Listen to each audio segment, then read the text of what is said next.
The inclusion of women and advancement of equal rights are key components of diversity and inclusion initiatives. Our guest honor this afternoon has embraced those values throughout her career. U.S. District Judge for the District of Puerto Rico, Carmen Consuelo Cerezo, has been a true pioneer for Hispanic women as the first Latina to serve on a federal court and the first female judge in the Puerto Rico District Court. In celebration of National Hispanic Heritage Month, we are proud to host Judge Cerezo for a conversation with our DLA Piper Puerto Rico partner, Miriam Figueroa, which we have titled Excellence, Equity, and Courage, a conversation with Judge Carmen Consuelo Cerezo. Welcome.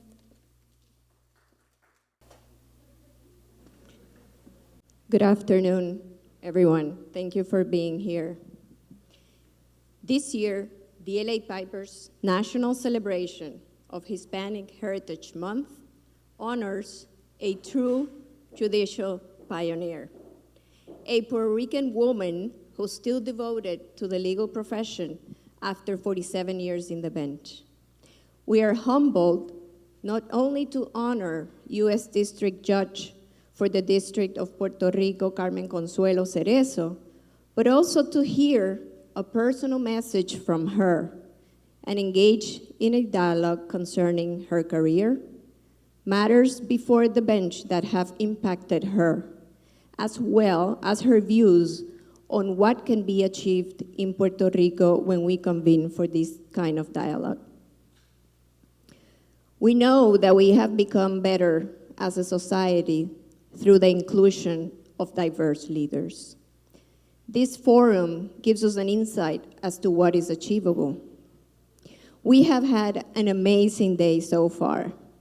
We're honored with the presence of clients, professors, students, deans of law schools, judges, including Puerto Rico Supreme Court Justice Filiberti and ex-Puerto Rico Supreme Court Justice Fiolmata, colleagues in the legal profession and in other professions, including engineers, an example of diversity.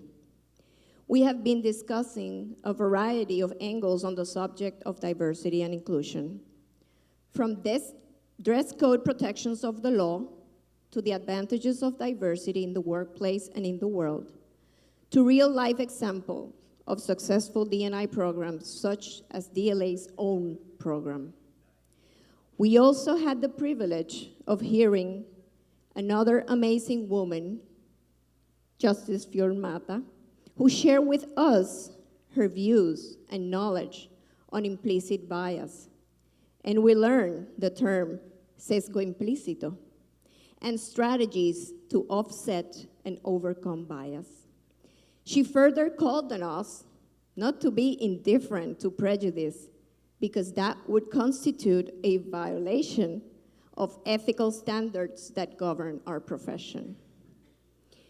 Now we will welcome and recognize as our Hispanic Heritage Month honoree, a woman who has excelled as a professional, as a judge, as a Latina, as a mother, to become an inspiration for all of us who are trying to follow her steps and honor the road that she has helped us travel.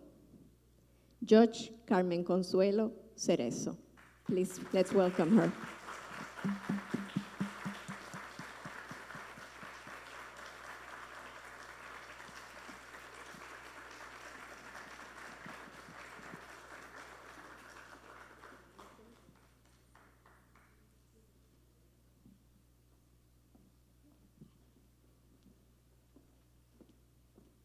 This is very rehearsed and disciplined. But who is Carmen Consuelo Cerezo? I'm going to share with you some notes on her life based on an introduction originally written by her late law clerk and friend, Ramón Santiago.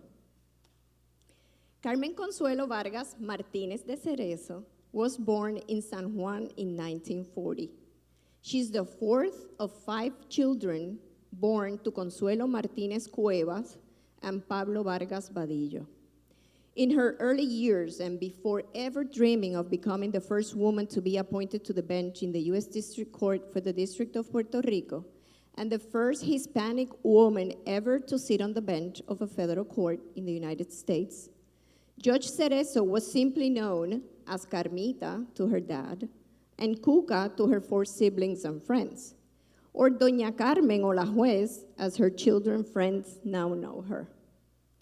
Doña Carmen was her mom's confidant, her sister's partner in adventures and mischiefs, and the typical bookworm in school. Activities that she balanced with her passion for ballet dancing. Her love for ballet was so strong that every Christmas, the judge would ask Santa Claus for her ballet classes to resume. And after graduating from high school, she even considered pursuing further ballet training instead of going to college.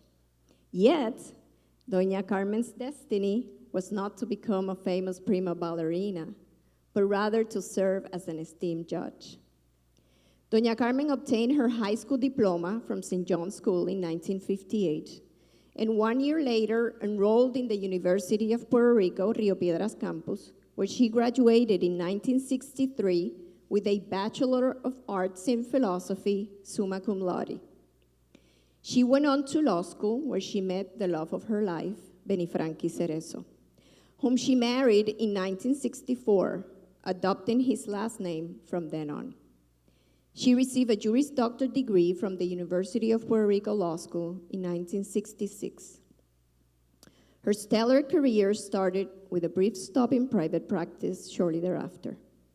Then she went on to public service as law clerk to Justice Luis Negrón Fernández, then Chief Justice of the Puerto Rico Supreme Court, from 1966 to 1967, and then to Judge Juan Fernández Vadillo from 1967 until 1972 in the U.S. District Court for the District of Puerto Rico. In 1972, she was appointed by Governor Luisa Ferré to serve as judge in the Commonwealth Superior Court, thus becoming Judge Cerezo. Assigned to perform her judicial duties in the Superior Court of Bayamón, there she presided over civil matters. It did not take long for Judge Cerezo to move up in the judicial ranks, as her scholarly opinions earned her a slot in the so-called Supremito, a local intermediate appellate court to which she was designated by Chief Justice José Trias Monge in 1976. President Jimmy Carter nominated her to the federal bench on May 14, 1980, and she was confirmed on June 26, 1980. She has served with distinction for 47 years, 39 of them in the U.S. District Court, which she also administered as its chief judge from 1993 to 1999. In 1988, while performing her functions as a federal district judge, Judge Cerezo received an LLM from the University of Virginia School of Law. During her tenure as a judge in the U.S. District Court, Judge Cerezo has handled countless criminal and civil cases. Salient among these were the Cerro Maravilla obstruction of justice perjury trials, the Filiberto Ojeda Rios trial on assault and firearms charges, and the mass tort litigations involving the 1994 San Juan oil spill and the 1996 Rio Piedras gas explosion. She also presided over the 2018 landmark case Arroyo versus Rosselló Nevares, in which 4 transgender Puerto Ricans and an LGBT advocacy organization sued the Commonwealth of Puerto Rico and certain government officials for refusing to let them change their gender on their birth certificates, citing a host of constitutional concerns. She ruled in favor of the plaintiff and concluded in her order, and I quote her, "The right to identify your own existence lies at the heart of one's humanity. And so we must heed their voices, the woman I am, the man that I am. Plaintiffs know that they're not fodder for memoranda legalese. They have stepped up for those whose voices debilitated by raw discrimination, have been hushed into silence. They cannot wait for another generation, hoping for a lawmaker to act. They, like Linda Brown, took the steps to the courthouse to demand what is due: their right to exist, to live more and die less. End of quote. Any attorney who has stood before Judge Cerezo can attest to her comprehensive knowledge of the law, firm character, indisputable probity, strict control of her courtroom, profound respect for the jury system, and scholarly commands of the rules of evidence, which she has admitted to me are her new passion after ballet. Those who have shared with her in less formal settings know about her profound love for Puerto Rico, her entrenched religious beliefs, her deep love for her family, and her down-to-earth sense of humor and candor. Judge Cerezo survives her husband, the late Don Benifranqui Cerezo, prominent attorney, public intellectual, and political leader in Puerto Rico. She's the proud mother of Rosana Teresa, who's here with us today, Francisco Javier, our partner at DLA, who couldn't be in Puerto Rico today, and the loving grandmother of Sara Gabriela.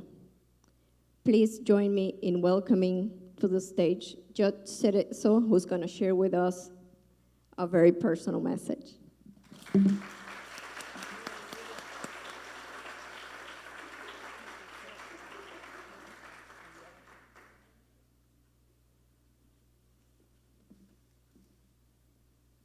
Well, let me hold my breath after all those kind words. The most important thing that Miriam said is that I am a mother. Mother of Rosana, mother of Francisco, and grandmother of a 24-year-old who's in New York City on her own. And I am very pleased to be here today. And to salute my two friends of the Supreme Court of Puerto Rico. This is a beautiful opportunity, and the subject matter is very close to my heart. I have written my thoughts to you so that they are conveyed in an appropriate and thoughtful manner. So, dear friends, fellow justices from the Supreme Court, and all DLA Piper members and associates, these are my words to you. And before I start, I also want to thank Miriam for reading what Ramon Santiago wrote about me. Ramon is about the dearest person outside my family members in my life. He passed away too soon, yes, too soon, unexpectedly. He was my law clerk since just months after I stepped into the federal court, until the day of his death. Unexpectedly, Ramon left us. So I was really moved by knowing that Ramon wrote those words about me. All right, friends, dear friends, this is my talk to you for DLA Piper on this day.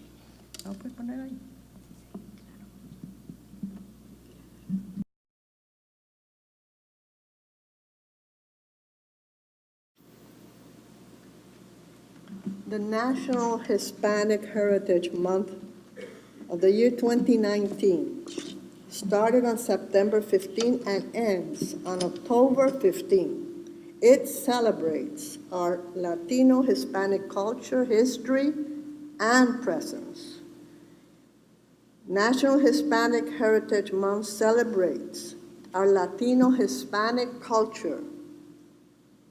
It began as a one-week celebration in the year 1968, and 20 years later, it expanded to a one-month commemoration.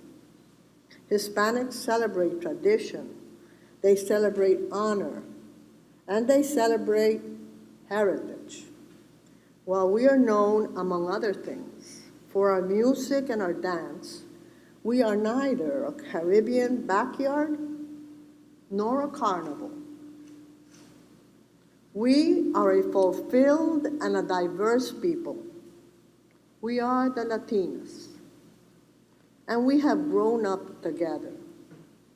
So now let's get on with our learning experience for today, which is about, you guessed it, the law. Beyond lawyering and beyond judicial activity lies a stream of life, a stream which at times roars with fury, a stream which can be quiet and can be subdued. Those like you, placed in a position to deal with conflicts and to affect the lives of others, must have what Václav Havel has called a dialogue with life. A life which seeps through the corridors of power, a life which, in Havel's words, though estranged from itself 1,000 times, always manages in some way to recuperate. However violently ravished, life always survives. In the end, the power which ravished it. The richer life is, the greater its sense of reality. But do not yield your conscience and your reason to what is perceived as a higher authority that fuses power and truth. For when power and truth are fused, power is passed off as truth, and truth is debunked by power. And then your moral compass is shattered. There is no accountability. Dissent fades, trivialization reigns, and individual willpower is overrun by this power-truth fusion. Yet, like all falsehoods, this fusion topples. Ultimately, life's sense of reality returns. It is in life's reality, and only in life's reality, that our individual sense of purpose and of responsibility is defined and is understood. It is the reality of those who persevere and of those who preserve. The individual willpower always returns and it always reverberates. It heals and it revitalizes.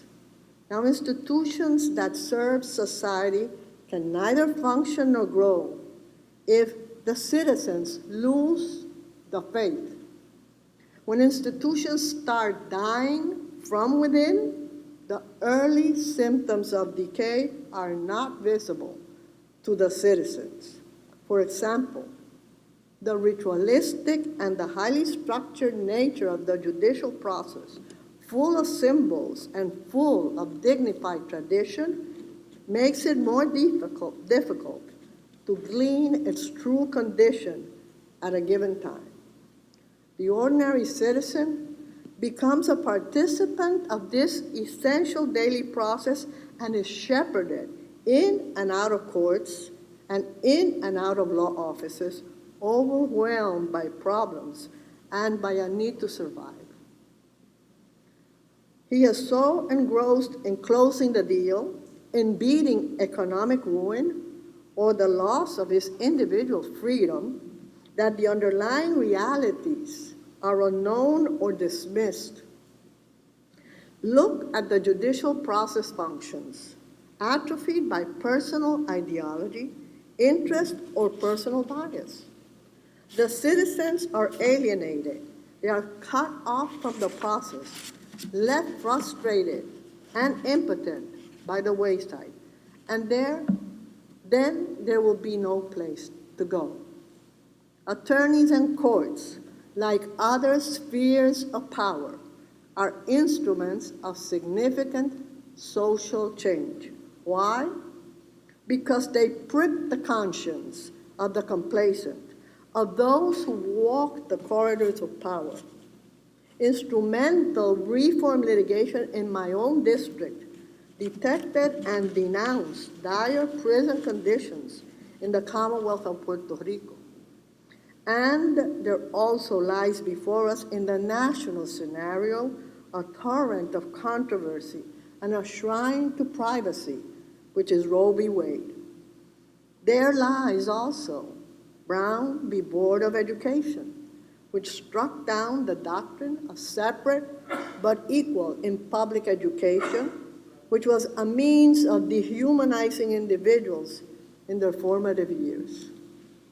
May we never forget those brave attorneys who spoke out alone, who stumped to protect the rights of individuals, mostly poor, powerless, uneducated, and disenfranchised individuals, against a shrieking violent majority in this country and its political leadership.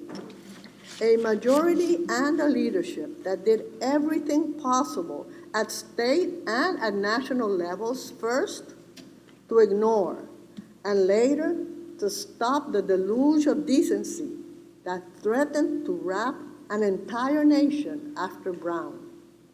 And then there was also the bias of some judges, both state and federal. I will but state two examples, and these are sad examples. U.S. District Judge Davidson reversed 6 times in a Dallas school desegregation case, warned against the evils of eliminating segregation, stating, and I quote, "The white man has a right to maintain his racial integrity, and it cannot be done so easily in integrated schools." This is a direct quote, "When the president's guard was shot, when the halls of Congress were shot, they were not from Negroes that were raised in the South. They were from the integrated people of Puerto Rico." End of quote. And Chief Judge Livingston of the Alabama Supreme Court boasted before an audience, and I quote, "I am for segregation in every phase of life, and I don't care who knows about it." The crudeness of these expressions spelled the entrenchment and the legality of raw prejudice. Nonetheless, against all odds, Brown was indeed the spark of change in the Congress, in the culture of the South, and in an entire nation's struggle against dehumanization. And so, those who would wield power in its many forms, be it through their knowledge, intelligence, or willingness to serve, must cope with the conflicts and the issues of our times that tear people apart.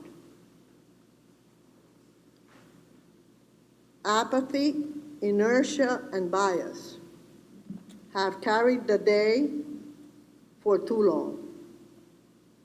As attorneys, you have the skills and you have the power to stop anyone who is cloaked with authority. You can burst the crust and you can let the light shine right through. You shall be the ones who lead the community to the light. You. Now that light shone in Loving v. Virginia when the court held, the Supreme Court, that restricting the freedom of 2 residents of Virginia, Mildred Jeter, a black woman, and Richard Loving, a white man, to marry, and by banning them for 25 years from the state of Virginia as a punishment for their interracial marriage, violated the Equal Protection Clause.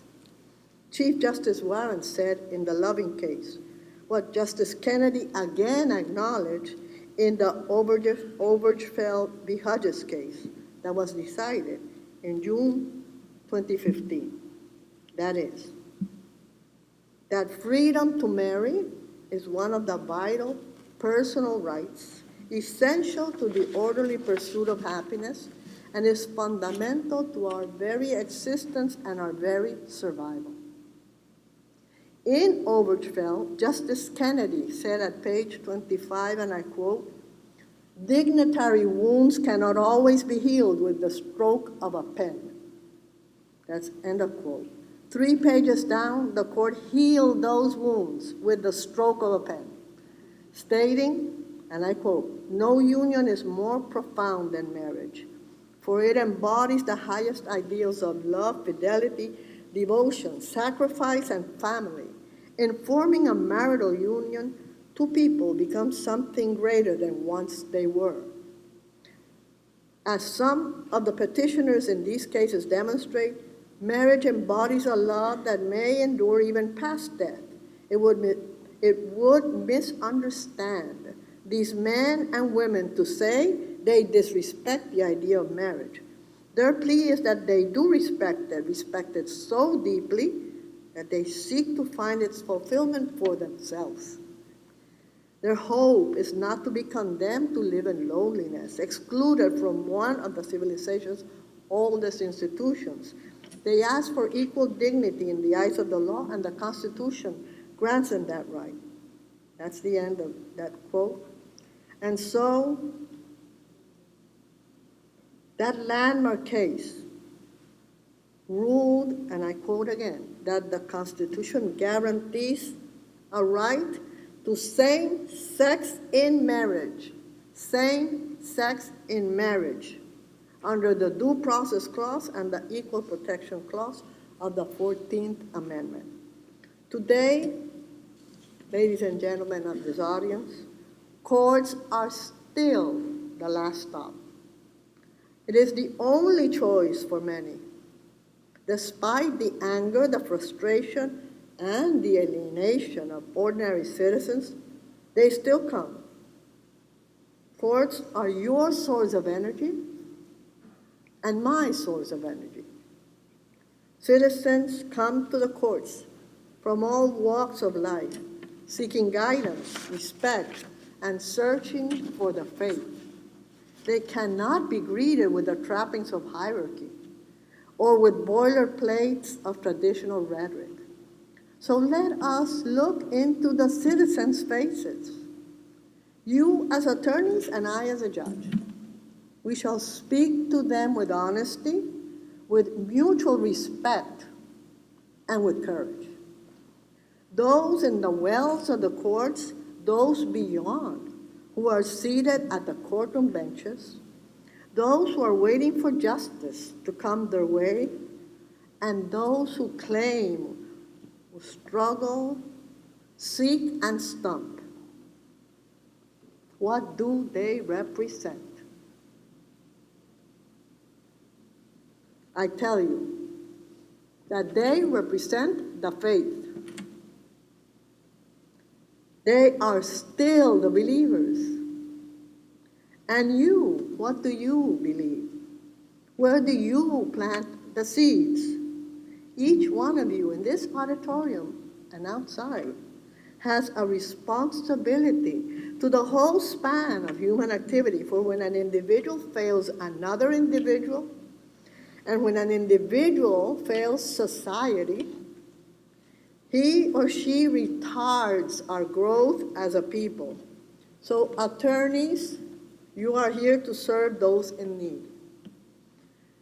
You are here to further societal goals and objectives. And so I give you, especially the attorneys in this room, this beautiful poem of Robert Frost, which is entitled "The Road Not Taken," for you to ponder in your professional and your individual undertakings and your decisions. This is the poem. Two roads diverged in a yellow wood, and sorry I could not travel both and be one traveler. Long I stood and looked down one as far as I could, to where it bent in the undergrowth. Then I took the other, as just as fair, and having perhaps the better claim, because it was grassy and wanted wear. Though as for that, the passing there had warned them really about the same. And both that morning equally lay, in leaves no step had trodden black. Oh, I kept the first for another day. Yet knowing how way leads on to way, I doubted if I should ever come back. I shall be telling this with a sigh somewhere, ages and ages hence. Two roads diverged in a wood, and I took the one less traveled by, and that has made all the difference. So there lies before you, friends, the road not taken by Robert Frost, so that you may answer this question: what do I believe? And so that you may take which road? The road less traveled by. Thank you.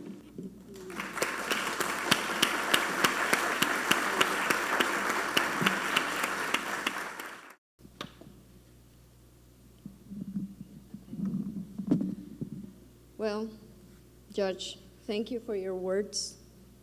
I took a few notes of your challenges to us, same as with Judge Field. So you have challenged all of those in power to have a dialogue with life, to keep the faith, to help those who still have faith in the courts, in our profession, in the protection of their rights, to bring them to the light and to respect them. So we hope that with this summit, we're taking that challenge, and I hope, and we all hope, that it doesn't stop here. So let me start by asking you, in that context, what is your view of diversity and inclusion as conscious programs or policies for institutions to adopt? What Miriam hasn't told you is that that's not a spontaneous question.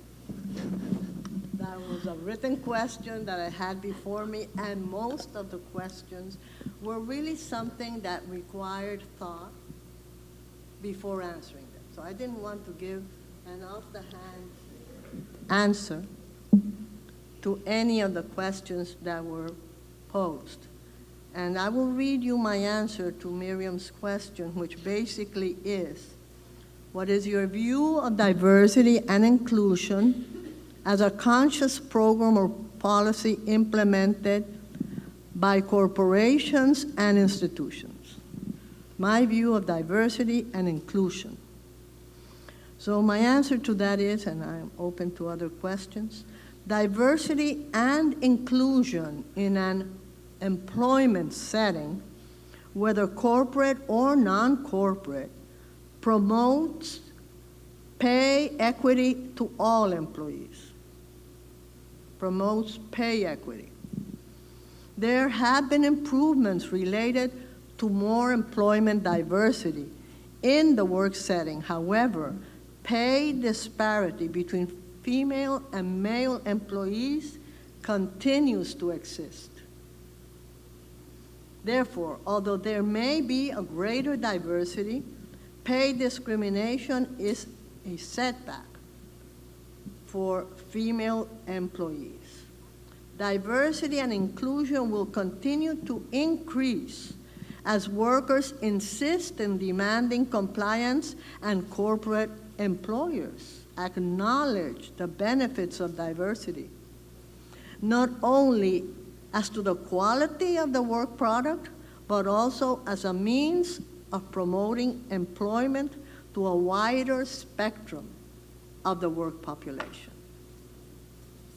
I think that's the answer to that question.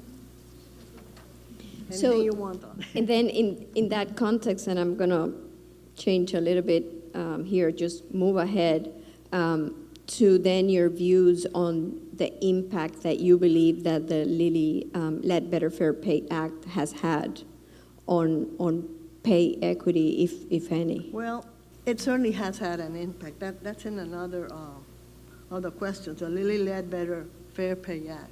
But the disparity continues. The disparity continues. So that hasn't been enough. Not enough. So then going back to your life, to your experience as a Latina, as a woman, have you experienced discrimination yourself in your career? Yes. I also have a written answer. I have a written answer for everything. She likes writing, huh? Because they gave me written questions, one right after another. So my answer to this, if I experience discrimination, or my true self has ever been silenced or has been oppressed as a woman or as a Latina, my answer is I did. I myself experienced discrimination early on in seeking employment. I'm no different than any other female who was seeking employment back then. I'm not going to say when the then was.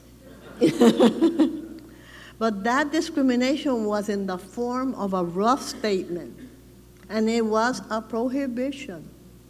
In my very first job interview, I was asked, "Do you have children?"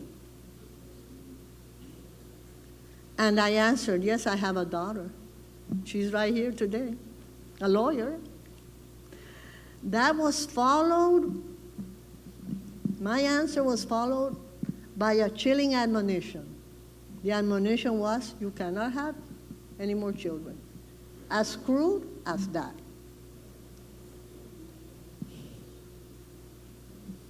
As crude as that. I gave them my honest answer. I plan on having other children. Stop right there. If you want to work here, you cannot have more children. Okay? So do you think that has changed significantly Since then? since then? Well, I haven't started employment since then. So I couldn't give you, Yeah, but from what you see from the bench. But I don't think bench. well, obviously there have been improvements. There's more awareness, and there's more of a fight for women's rights, and for parity. But power is power, and reality is reality, and prejudice is prejudice. There's always a strata of that. And so there's always people that have to fight against that.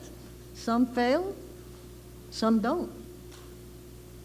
So what advice do you give particularly women or Latino women when they are navigating through a work path on a male-dominated field, whichever it may be? I'm not saying, in the law, but in any field. Well, like I told you, reality is what it is. I myself opened the door for women in the federal judiciary. Not that big a door, but an important one at that, in this district of Puerto Rico. And so did Liana, and so did all the other judges in our federal and state judiciary. In the federal judiciary, 26 years went by before Aida Delgado was designated. And the ratio between female and male judges is the same.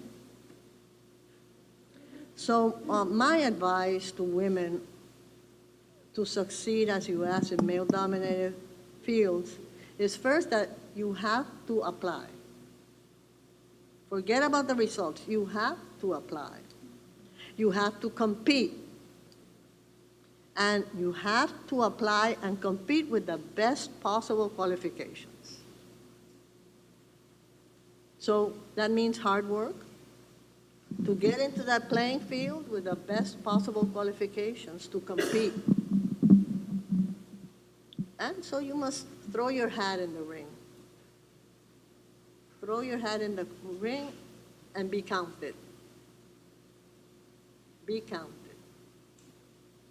Because if you stay away, because you feel it's useless, then you yield to a male-dominated employment environment. And you can't complain about it. And the gap will widen. The disparity will increase. So that's my answer to that. Thank you for that. So let me take a step back and ask you to please take us back in time when you were appointed by Jimmy Carter. Appointed, not anointed. Appointed. I didn't say anointed.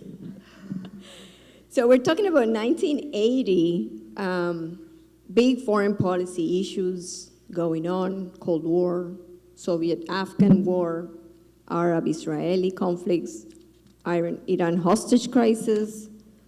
Yet, President Carter has been acknowledged by historians as having taken as a key priority of his administration to open and diversify the federal bench. And you were one of those first. He appointed the first female African-American circuit court judge, and he appointed you as the first Latina U.S. District Court judge. What do you recall of that experience? How was the confirmation process? What did that signify for Puerto Rico? What were your feelings at the time? Well, the moment itself of my designation to the U.S. District Court for the District of Puerto Rico by President Carter, that was a moment, a beautiful moment of hope and of faith. Because I was a Superior Court judge, I'm very proud of it to this day. That's what I always say first. But I knew that in the public out there, public opinion, that was seen, I don't know why, but it was seen as different, as sort of another milestone. So I did feel proud, and I did have hope in the coming years. But I remember that people would come up to me, and despite the fact that I had been a Superior Court judge and very hard-earned 12 years, they would come to congratulate me on my federal designation as if I had never served as a judge. One day in my life. It was incredible. It was very disappointing.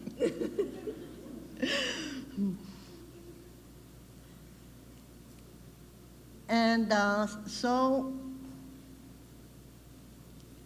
every time I had the opportunity about talking about my federal judgeship, I would say I was a Superior Court judge in the Commonwealth of Puerto Rico for 12 years. Let's put this up front. Right there in the San Juan Judicial Center, and before that in Bayamón. And I told them, the Commonwealth courts, and I repeat it here proudly, are courts of excellence, a lot of tradition. The judges have the best qualities, generally, that you can find. But I believe my appointment to the federal judiciary had significance in the sense that I was the first woman to be appointed to a position such as this.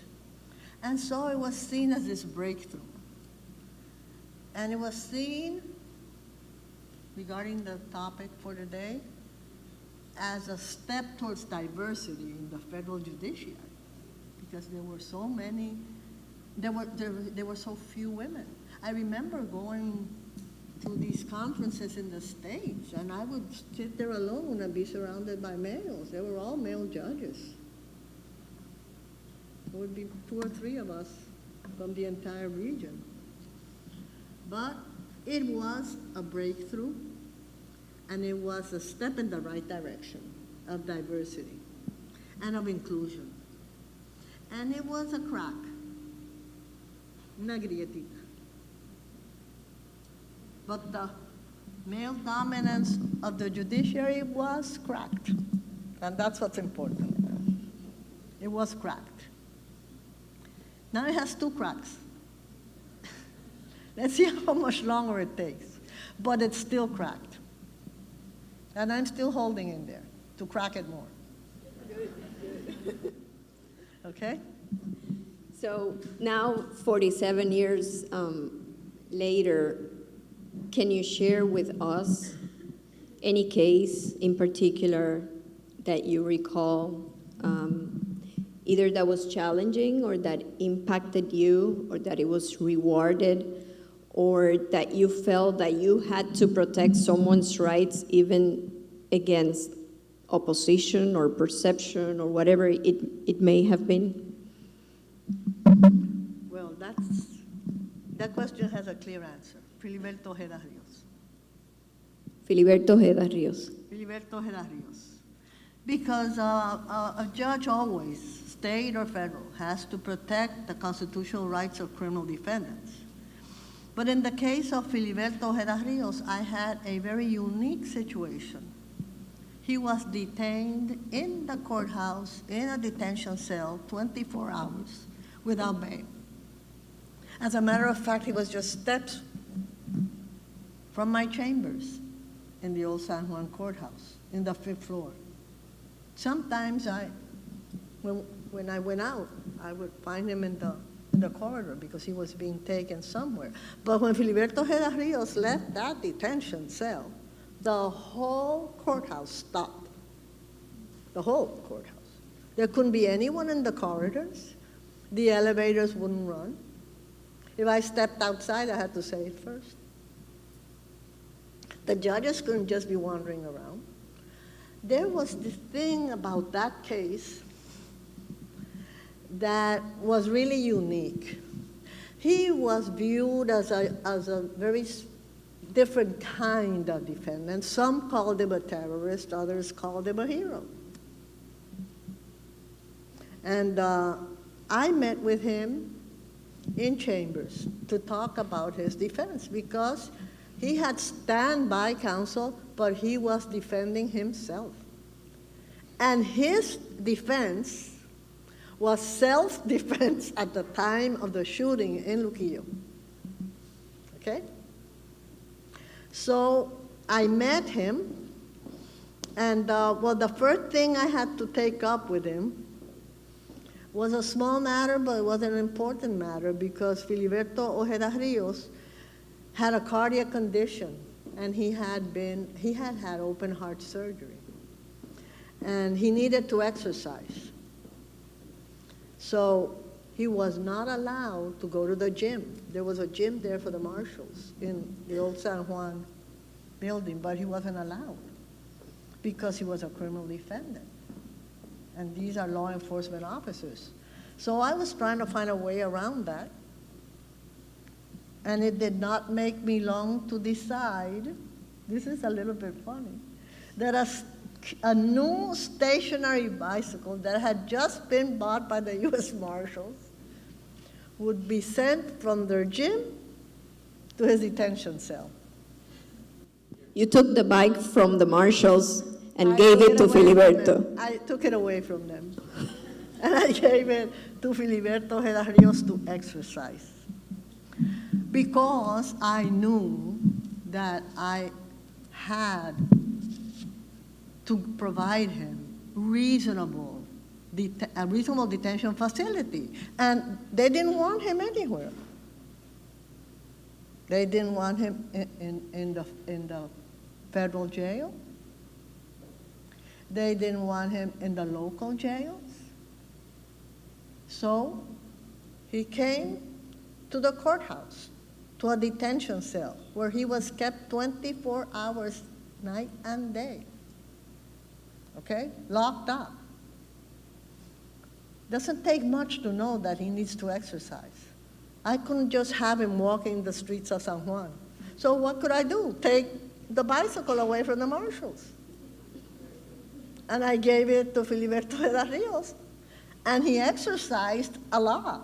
And he kept fit, and he went to trial, and everything was fine. And you also met with him in private in your chambers, right? And you also met in private to discuss questions that he had? Yes. Because there was no library as it is in the regular... Well, you had to assist him with all of that. He had standby counsel, like I told you. Everybody wanted to be Filiberto Ojeda Rios' standby counsel. He had about 7 of them, but he was his own person. He was a brilliant man. I can tell you that. And he really put up a defense. And you know what he asked me? And why I think he was acquitted. I'm giving you now secret stories. He asked, as part of his self-defense, that he be allowed to show what he confronted the day of the shooting in his apartment in Luquillo. Okay? So that was twofold. He was asking for an inspection of Luquillo and for the weapons to be brought. And I said, the government proffered a stipulation of the weapons and gave me this long list of the weapons with a description.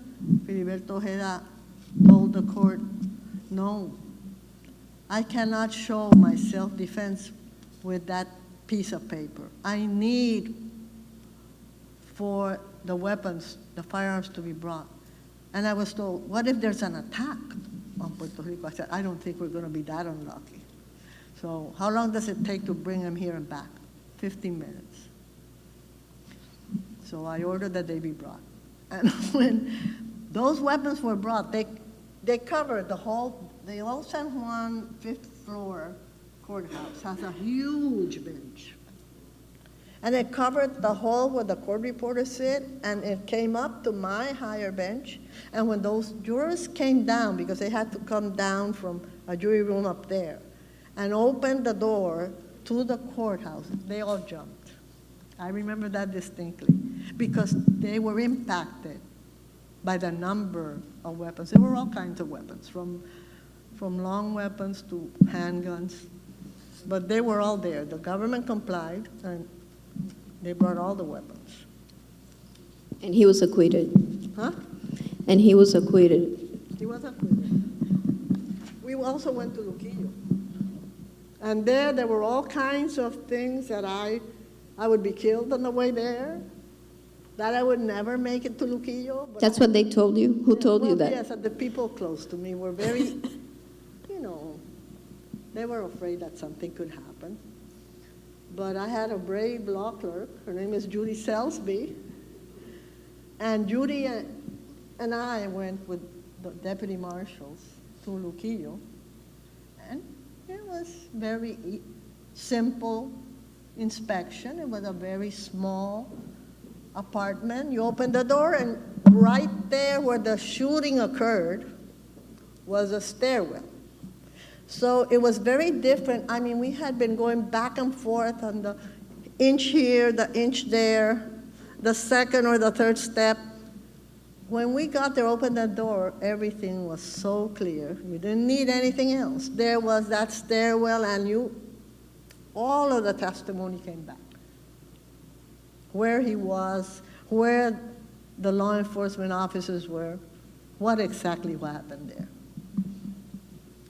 Well, that's a great story, and particularly your thinking outside the box to make sure that his rights were protected, even though for those of us who are too young or those that will see this video in the United States, Filiberto Ojeda Rios was founder of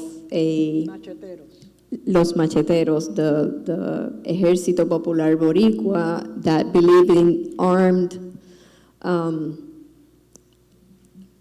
what is it called? That believed in independence using the force. But let me give you just an anecdote on Mr. Filiberto Ojeda Rios.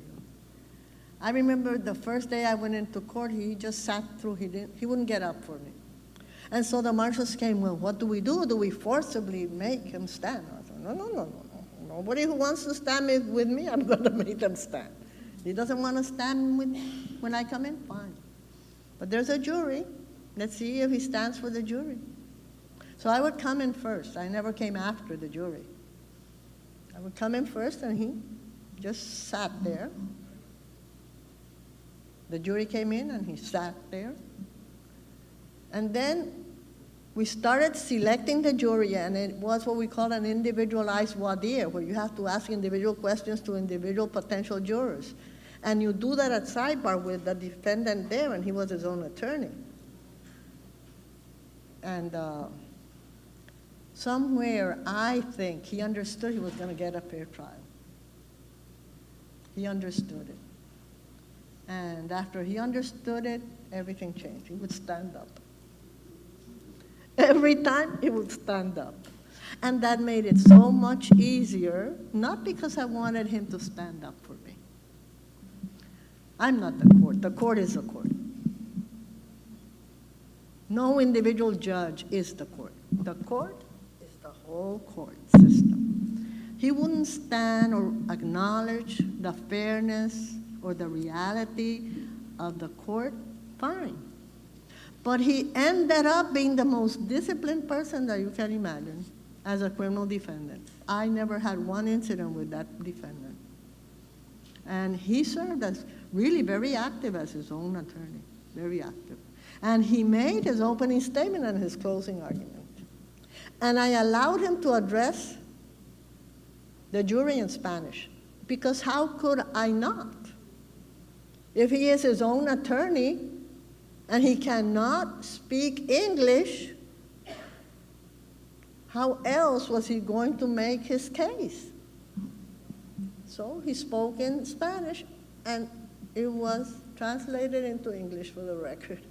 But the jurors were really hearing his statement in Spanish because they all understand Spanish. So that's a long story, but that was a case that had a lot of law in it, and a lot of challenges. Well, thanks for sharing that with us. And I've been given the warning of 10 minutes back there. So, but I don't want to, which is probably 8 by now, I don't want to finish without asking you this question, because it's the most recent landmark case, public, that we've heard, and it is the decision concerning Puerto Rico allowing the trans people to update their birth certificates. Can you walk us through the significance of that case for you and what you perceive to be the significance from the point of view of diversity and the rights of the trans people? Well, you refer to the Daniela Arroyo versus Rosselló, correct? Yes, okay. Well, that is an important case because it had to do with transgenders' declaration of their true gender identity, the one that in their life experience they have established. And then this refers to their declaration of their true gender identity as applicants for birth certificates, new birth certificates. Because the old birth certificates, the name is Daniel, what? Male. Juana, female. So we have, this is a transgender case, and I had to do a lot of research to really understand that this is a very peculiar situation, and there the court compared the transgenders' rights to identify their own existence to the rights of the victims of racial discrimination. It was an analogy there. And it wasn't appealed. The opinion wasn't appealed.